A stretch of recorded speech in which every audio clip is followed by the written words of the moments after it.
At Elixir Securities joins us on the show right now. Elixir Equities, I'm sorry. Dipan, hi, good morning. Thanks so much for making time and speaking with us. Well, the market mood, if you look at the index, seems to be a bit lackluster, but beneath the surface, it's the small cap and mid cap categories which are seeing quite a bit of traction. And yesterday as well, there were several pockets that were outperforming. But from the frontline index, the sector which has been doing well has been IT. What's your take, Dipan, as far as IT pack is concerned, especially the likes of Infosys and Wipro? Yeah, good morning, and thank you for having me on your show. Our view on large cap IT is neutral to negative, and the reason for that is growth. Last several quarters, the growth has been pretty much flat. Look at the guidances, they are in the low single digit.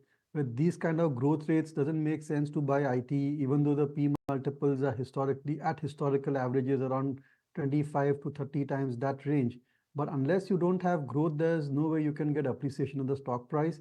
And I was quite hopeful that this generative AI and some of the other technology trends taking place would have driven growth, would have increased the execution from the IT companies. But that has not really happened so far. So I'm a bit, I would say, pretty cautious when it comes to software companies. There could be a few outliers, companies which are still growing at solid mid-teens type of growth rates, companies like Persistent Systems, Coforge, KPIT. I think those may certainly be considered. But large cap IT, my view remains very cautious over there. That's interesting. Continue to remain very cautious. It is a little bit divided as well when it comes to the entire IT basket. Meantime, let's also get in your sense then as to how you're looking at the entire metals basket. There has been quite a bit of news, for example, with Vedanta, the demerger being on track. You also have got the metals index, which has seen about an 8.5% recovery from those 21st November lows, and a lot of these stocks have contributed. Are you cautious on this space as well? Yeah, absolutely. But Vedanta is a good value unlocking opportunity. And on listing of the different subsidiaries, you may have a slight bump up as compared to a original holding. That always happens when demergers take place. But other than that, I think we are seeing a slowdown in the economy, whether it is transient or whether it is going to last a little longer, that only time will tell. But with these kind of growth rates which are taking place, I don't know whether it's prudent to be so positive on metal stocks. So metal, cement, I'm generally a bit cautious again, slightly negative over there. And metal stocks per se have never been great value creators also. So it's better to just wait and watch. There could be sharp trading rallies in them, no doubt about that, because they are basically available at low P multiples. And from that point of view, also a lot of expansion plans going on stream, which may provide potential volume increases as well. But I'm not so sure as far as the holding up of the prices and the revival of the metals cycle per se.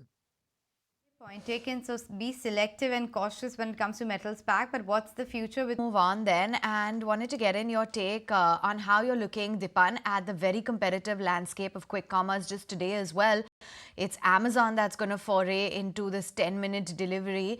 How are you looking at the game? Of course, when it comes to listed players, it's a very limited option, but we're talking about IPOs of some of the other majors as well. So how are you reading into this? See, whenever there is growth, it's going to attract new players, but execution is the key. And I think Zomato and Swiggy have a head start. And that means that, whatever competition is trying, they can try and, take action against that to protect their turf as well.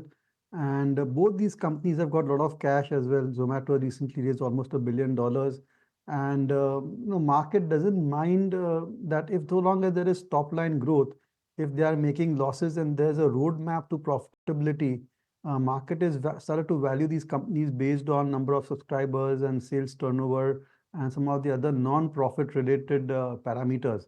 So from that point of view, I think that yes, competition we will have to watch, but by and large, this is one of the few segments where there is solid growth and change of habit is taking place over there. So investors need to get a piece of that action. If you have missed out on Zomato and its fantastic rally, as a disclosure, we and our clients are invested, then certainly Swiggy, you can give your chance to Swiggy. It's still available at a mild discount to Zomato, but more or less growth dynamics are similar. So just because there is emerging competition, I wouldn't want to avoid both these stocks. At corrections, I think certainly one could merit a look at them. And more importantly, I think whether you have these stocks in your portfolio, because you should have some exposure to this new investment theme. Okay, point taken. So that's a view coming in as far as some of these quick commerce companies are concerned. But finally, Let's just check in on yesterday's movers. And on the flip side, there was a lot of heavyweights like a Reliance Industries, ONGC that took a bit of a backseat along with the likes of a Bharti Airtel. Dipan, just wonder what you've made of Reliance Industries in the recent underperformance at 1763 levels, or given this consolidation that we've seen, is it likely to continue to linger around these levels? See, unfortunately, we don't see any buying trigger in Reliance Industries. All the new age, the new energy investments, they are a few years away before they can become large businesses and start to create value. Secondly, the last quarterly numbers, we saw what happened in the oil to chemical business and even the retail business. Both, I think, disappointed. It was Reliance Jio, which drove the profits at Reliance Industries. And end of the day, when you're looking at Reliance Industries right now, you are buying three very distinct businesses with different growth dynamics. And investors may like one or two of these businesses, may not like the other business. So that I think is acting as a bit of a cloud over the company. I just urge and hope that the value unlocking, however, is going to take place, should take place quickly. A split in the company can be a huge buying trigger and can drive the stock price up by who knows 10, 15, 20% also. So, but pure IPOs will make Reliance Industries a holding company, and that may result in discount for holding company, and that can be another reason for the stock to underperform. So let's see how the management takes this entire value unlocking proposition forward. Another important aspect is the entire energy business is going through disruption because of EVs, especially what's taking place in China. And that's going to impact demand for oil, it's going to impact demand for refined products as well. And long-term prospects of the oil to chemical business, that needs to be watched quite closely. So I think many moving parts over there. And from that point of view, although the stock has underperformed and maybe available at reasonable valuations, I'm not sure that there are enough triggers in Reliance Industries to go for investors to go ahead and buy them. But it is a large cap company with solid weightage in the Sensex and Nifty. So it's like a kind of must have in a portfolio if you're benchmark against the Sensex and Nifty. Depend what is the best play in this entire financial inclusion theme, brokerages or AMCs, or for that matter, any other intermediaries?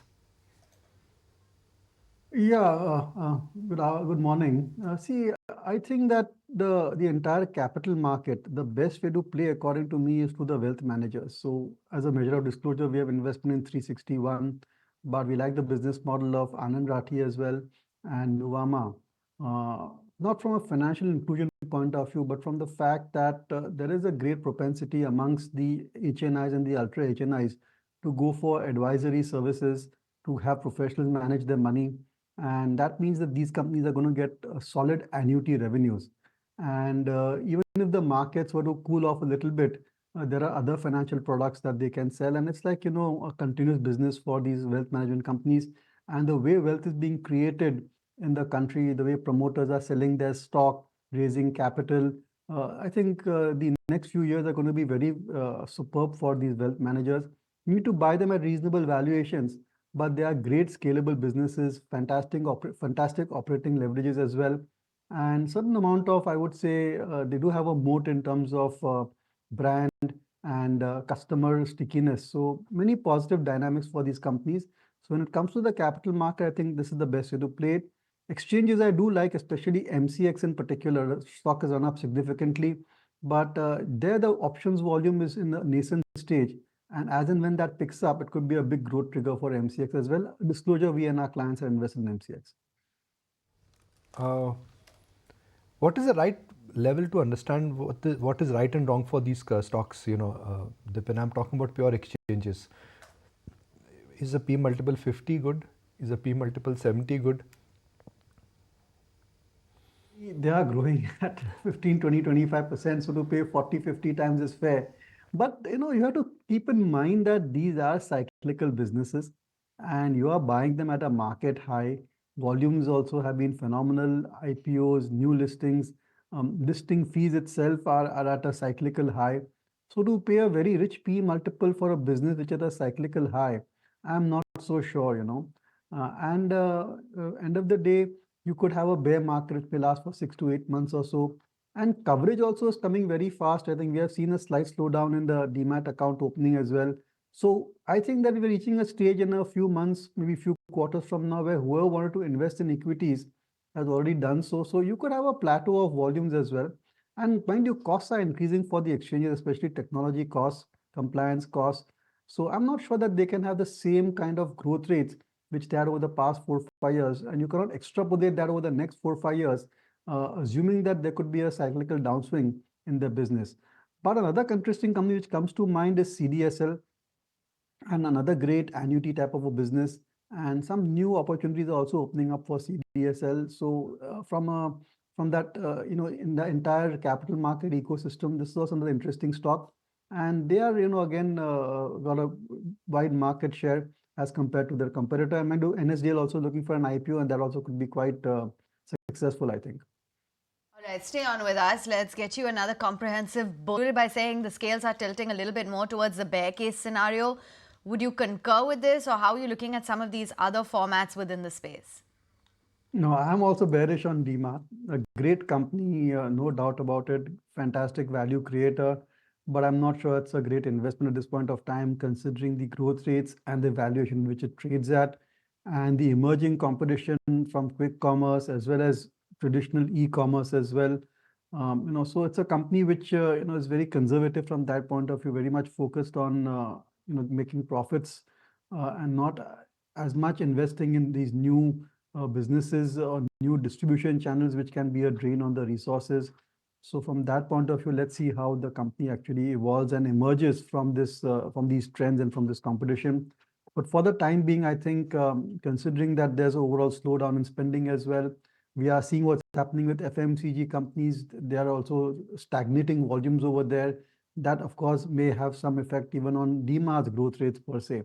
So I would be a bit cautious on the entire consumption theme as of now. And retail per se, I think I would wait for consumers to come back into the stores and revenues to pick up over there before we start to look at that sector in positive light. But look at the other side, Dipan, which is quick commerce companies cannot become big box retailers, but DMart can get into quick commerce. And that's just my personal view. I say, okay, in Mumbai we need to save time and traffic, but rest of the India, where soap and shampoo sales, they get impacted because of a slowdown in the economy, will they really pay delivery charges every time, Dipan? You're right, Nikunj, but I mean, who thought quick commerce would succeed the way it has, even in the densely populated metropolitan cities as well? And the kind of scope for growth rate over there also is pretty phenomenal. And mind you, now quick commerce is moving into so many categories, not just FMCG, but it's getting into electronics. Who knows, tomorrow it could be even apparels. I mean, sky's the limit as far as what they can offer to their consumers. So it's like it's not just like a supermarket, but like, the entire market, like entire Amazon next to you, almost entire type of Amazon or Flipkart, which is available to you to access and get products in the next, and in a few minutes. I mean, 10 minutes is stretching it a bit, but half an hour, 1 hour. Like, imagine if if you're out of, you want to buy a new laptop, and can come to you in about a couple of hours or so, or your phone has conked and you can order a phone and it's there with you in 1 or 2 hours or so. I think that's a phenomenal proposition. And that's what the quick commerce companies are aiming for. So in a way, quick commerce is not direct competition to DMart. It's got much, much more products than what DMart has got and what DMart may never get as well. So it's very different business model according to me, and it's a new trend.